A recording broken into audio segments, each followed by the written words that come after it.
अकेला कल्लू के सॉन्ग के बारे में जो सॉन्ग आया था देवरे पर रहम।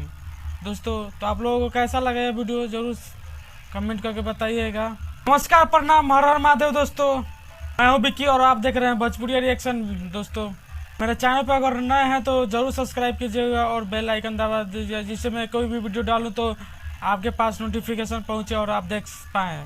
दोस्तों हम बात करने वाले हैं, बात करें सॉन्ग के बारे में तो लगभग 50 मिलियन प्लस व्यूज इकट्ठा कर चुके हैं कल्लू अरविंद अकेला। मानना पड़ेगा बहुत सारे कलाकार हैं। इस बार का होली का सॉन्ग अरविंद अकेला कल्लू का ही चला। क्लास का यह सॉन्ग रहा दोस्तों, वायरल सॉन्ग था यूपी बिहार पूरे इंडिया में कहे तो यह सॉन्ग बाजा और चला भी। सॉन्ग के आगे कोई भी सॉन्ग नहीं टिका इस बार इस सीजन में। इस सीजन का नंबर 1 सॉन्ग रहा यह सॉन्ग को और सुनिए।